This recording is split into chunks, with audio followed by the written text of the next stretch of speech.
Alright everybody, today we're going to talk about a Wall Street Journal headline claiming that Netflix, the stock of Netflix, is heading to a market capitalization of $1 trillion. So by when does the Wall Street Journal and Netflix management team expect to hit that milestone? How realistic is it? And does it mean Netflix is a buy today? We'll discuss all of this in this video, so without further ado, let's get started.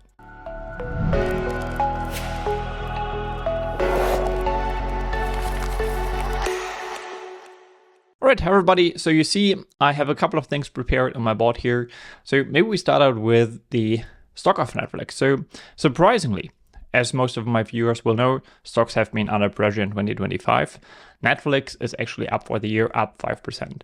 If we zoom out a little further, I think the stock is up around 132% over a 5-year time frame. And if you were able to buy the stock in 2022, close to the 2022 lows, below $200 a share, you're actually up almost 400%, pretty much a 5x of your initial investment.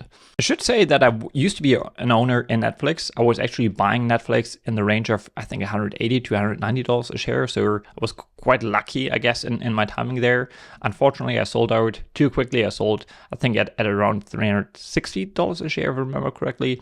So I took a quick double, but the stock is now trading at a price of $930 a share. So I missed out on some additional gains, of course. However, to be fair, you also always have to assess what you have done with the funds that you received from your sales. So I don't know, maybe I used some of the funds to buy more Matter, and then that transaction hasn't been as bad as it maybe looks on the surface level, even though, of course, a double is something an investor can always take. You didn't lose money, so that's a great outcome.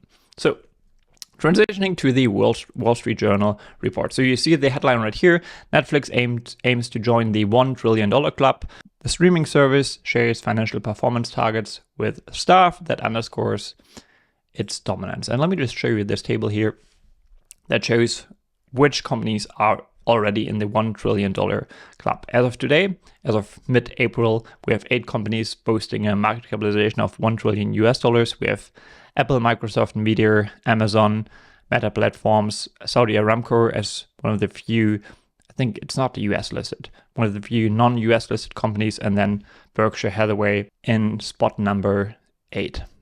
So what does the Wall Street Journal actually write? I took 2 screenshots here that I want to share with you. So here they write, the authors.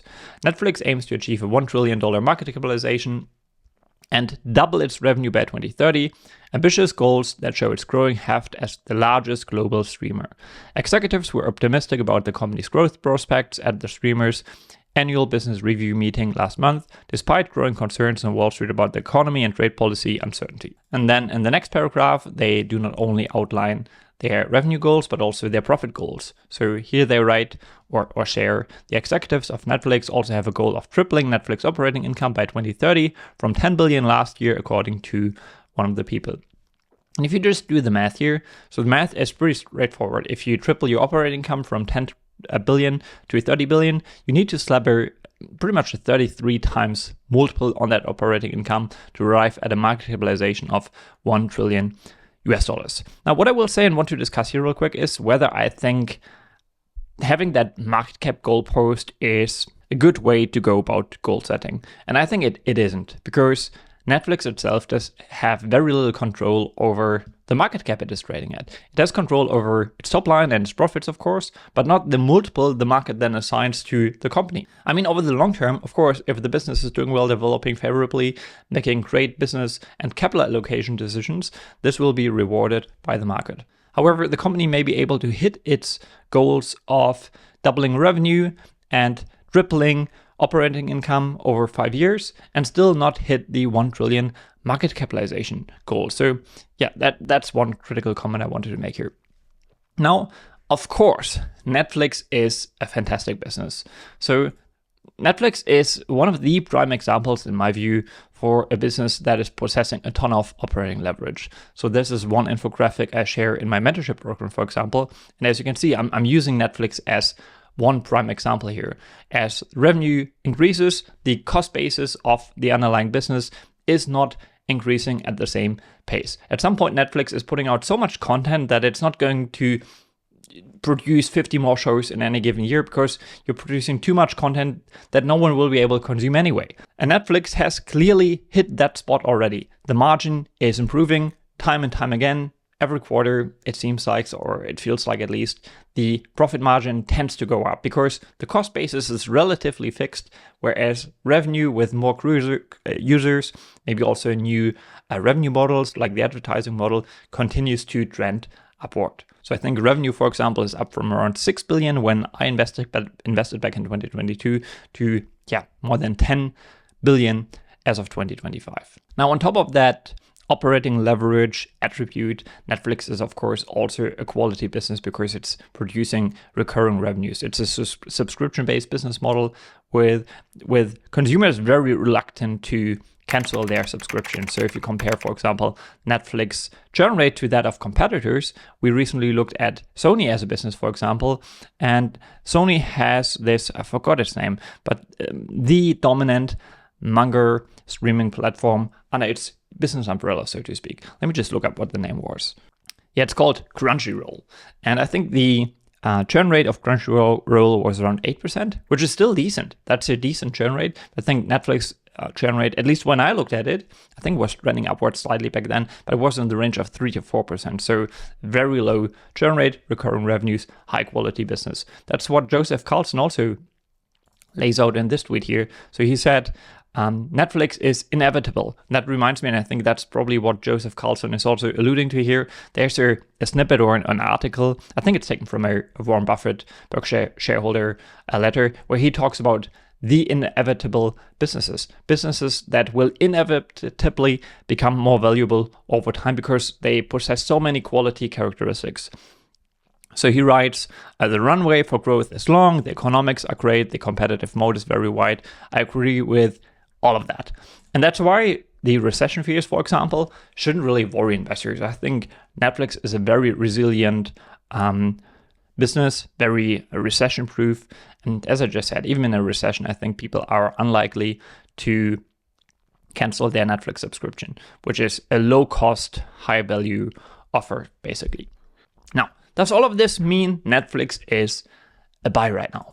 Let me share what I tweeted here on X just today. So I wrote, hot take, the right time to buy Netflix was in 2022 when even Bill Ackman threw in the towel, not when the Wall Street Journal is coming up with headlines like the one below.